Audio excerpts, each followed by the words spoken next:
ಪ್ರತಿಭಾನ್ವಿತ ಮತ್ತು ಅಷ್ಟೇ ಸಮರ್ಪಿತ ಒಬ್ಬ ಬರಹಗಾರ. ಅವರು ಯಾವ ಕಾದಂಬರಿಯನ್ನು ಬರೆದರೂ ಸಹಿತ ಅದರ ಸಂಪೂರ್ಣವಾದಂಥ ಅಧ್ಯಯನ ಇಲ್ಲದೆ ಬರಿತಾ ಇರಲಿಲ್ಲ. ಐತಿಹಾಸಿಕವಾದಂಥ ಅಧ್ಯಯನ, ಹಲವಾರು ಅತ್ಯಂತ ಪುರಾತನವಾದಂಥ ಕ್ಲಿಷ್ಟಕರವಾದಂಥ ಗ್ರಂಥಗಳನ್ನು ಸತತವಾಗಿ ಓದಿ ಅಧ್ಯಯನ ಮಾಡಿ ಅದರ ಬಗ್ಗೆ ವಿಮರ್ಶೆಯನ್ನು ಮಾಡಿ ತಮ್ಮದೇ ಆದಂಥ ಒಂದು ನಿರ್ಣಯಕ್ಕೆ ಬಂದು ಅವರು ಕಾದಂಬರಿಗಳನ್ನು ಬರಿತಾ ಇದ್ದರು. ಅವರ ಬರೆದಂಥ ಕಾದಂಬರಿಗಳು ಅಥವಾ ಕೃತಿಗಳು ಬಹುಶಃ ನನಗೆ ಅನ್ನಿಸ್ತದೆ ಇಷ್ಟು ದೊಡ್ಡ ಪ್ರಮಾಣದಲ್ಲಿ ಭಾಷಾಂತರ ಆಗಿರೋದು ಬೇರೆ ಕೃತಿಗಳು ಕಮ್ಮಿ.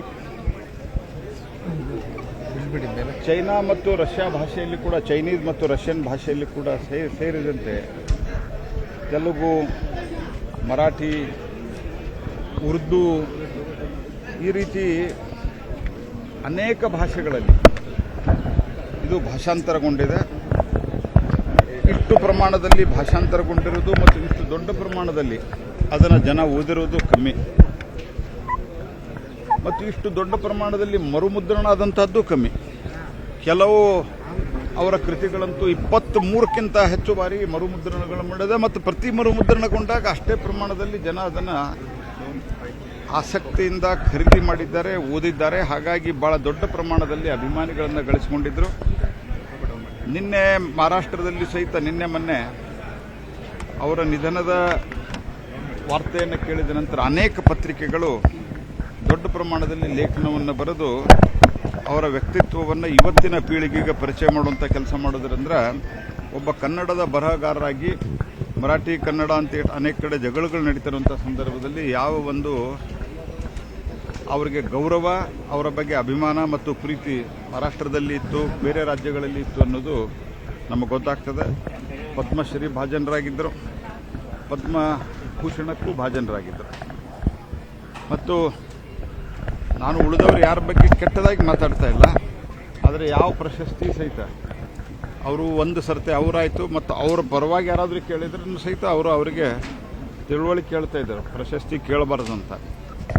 ಅವರಿಗೆ ಸರಸ್ವತಿ ಸಮ್ಮಾನ ಬಂದಿರೋದು ಸಹಿತ ಅವರ ಯಾವುದೇ ರೆಕಮೆಂಡೇಷನ್ನು ಪ್ರಯತ್ನ ಇರಲಾರದೆ ಅವರು ನಿಜವಾಗಿಯೂ ಭಾಜನ ಅಂತೇನು ಶಬ್ದ ಹೇಳ್ತಾರಲ್ಲ, ಆ ಭಾಜನಕ್ಕೆ ಅತ್ಯಂತ ಸೂಕ್ತವಾದಂಥ ವ್ಯಕ್ತಿ ಅಂತಂದರೆ ಶ್ರೀಮಾನ್ ಎಸ್ ಎಲ್ ಭೈರಪ್ಪನವರು. ಮತ್ತು ಸಾಮಾನ್ಯವಾಗಿ ಇಷ್ಟು ಬಡ ಕುಟುಂಬದಿಂದ ಬಂದ ನಂತರ ಇಷ್ಟು ದೊಡ್ಡ ಪ್ರಮಾಣದಲ್ಲಿ ಕೃತಿಗಳ ಮೂಲಕ, ಕಾದಂಬರಿಗಳ ಮೂಲಕ, ಕಥೆಗಳ ಮೂಲಕ ಮತ್ತು ಇಷ್ಟೊಂದು ಹೆಸರು ಮತ್ತು ಒಂದು ಅವರಿಗೆ ಫೇಮು, ನೇಮ್ ಆ್ಯಂಡ್ ಫೇಮ್ ಬಂದ ನಂತರ ಸಹಜವಾಗಿ ಸರಸ್ವತಿ ಜೊತೆಗೆ ಲಕ್ಷ್ಮೀ ಪಾಲನೆ ಹಿಂದೆ ಬರ್ತಾಳೆ. ಆದರೆ ಅದರ ಬಗ್ಗೆ ಮೋಹವನ್ನು ಇಟ್ಕೊಂಡಿರಲಿಲ್ಲ. ಬಂದಂತಹ ದುಡ್ಡನ್ನು ಬಡವರಿಗೆ ದಾನ ಮಾಡೋದು, ಬಡ ವಿದ್ಯಾರ್ಥಿಗಳಿಗೆ ದಾನ ಮಾಡೋದು, ಸಾಹಿತ್ಯಕ್ಕೆ ಏನಾದರೂ ಕೆಲಸ ಆಗಲಿ ಅಂತ ಅಪೇಕ್ಷೆ ಪಡೋದು ಅವರ ಒಂದು ಬಹುದೊಡ್ಡ ಗುಣ. ವೈಯಕ್ತಿಕವಾಗಿ ನಾನು ಹಲವಾರು ಬಾರಿ ಅವ್ರನ್ನ ಭೇಟಿ ಮಾಡಿದ್ದೆ. ಅವರಿಗೆ ನನ್ನ ಅತ್ಯಂತ ಹೃದಯಪೂರ್ವಕವಾದಂಥ ಶ್ರದ್ಧಾಂಜಲಿಯನ್ನು ಭಾರತ ಸರ್ಕಾರದ ಪರವಾಗಿ, ಸನ್ಮಾನ್ಯ ಪ್ರಧಾನಮಂತ್ರಿ ನರೇಂದ್ರ ಮೋದಿಯವರ ಪರವಾಗಿ ನಾನು ವೈಯಕ್ತಿಕವಾಗಿ ಸಲ್ಲಿಸ್ತೀನಿ. ಮತ್ತು ಅತ್ಯಂತ ವ್ಯವಸ್ಥಿತವಾಗಿ ಇಲ್ಲಿ ಎಲ್ಲ ಕೆಲಸಗಳನ್ನು ಅವರ ಅಭಿಮಾನಿಗಳು, ಅದರಲ್ಲಿ ವಿಶ್ವೇಶ್ವರ ಭಟ್ರು ಭಾಳ ಚೆನ್ನಾಗಿ ವ್ಯವಸ್ಥೆಯನ್ನು ಮಾಡಿ ಎಲ್ಲರಿಗೂ ಅಂತಿಮ ದರ್ಶನವನ್ನು ಮಾಡಿದ್ದಾರೆ, ಈ ವ್ಯವಸ್ಥೆಯನ್ನು ಮಾಡಿದ್ದಾರೆ.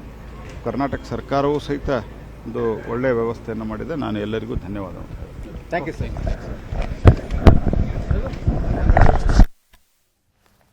ಇದು ಕೇಂದ್ರದ ಪ್ರತಿನಿಧಿಯಾಗಿ ಇವತ್ತು ಅಂತ್ಯ ಸಂಸ್ಕಾರದಲ್ಲಿ ಪಾಲ್ಗೊಂಡಂಥ ಕೇಂದ್ರ ಸಚಿವ ಪ್ರಹ್ಲಾದ್ ಜೋಶಿ ಅವರ ಮಾತು.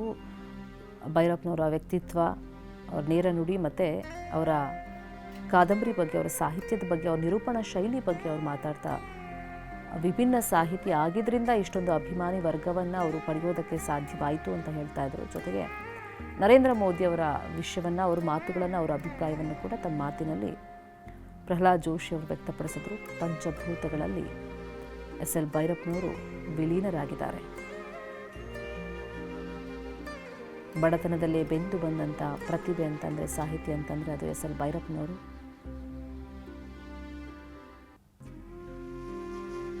ತಾವು ಖ್ಯಾತನಾಮರಾದ ಮೇಲೆ ಬಂದಂಥ ಹಣವನ್ನು ಕೇವಲ ಬಡವರಿಗೋಸ್ಕರನೇ ಸದುಪಯೋಗ ಮಾಡಬೇಕು, ವಿನಿಯೋಗ ಮಾಡಬೇಕು, ಕಷ್ಟ ಕಾಲದಲ್ಲಿ ಇರೋರಿಗೆ ಸಹಾಯ ಆಗಬೇಕು ಅಂತ ಸದಾ ಬಯಸ್ತಾ ಇದ್ದವರು ಎಸ್ ಎಲ್ ಭೈರಪ್ಪನವರು.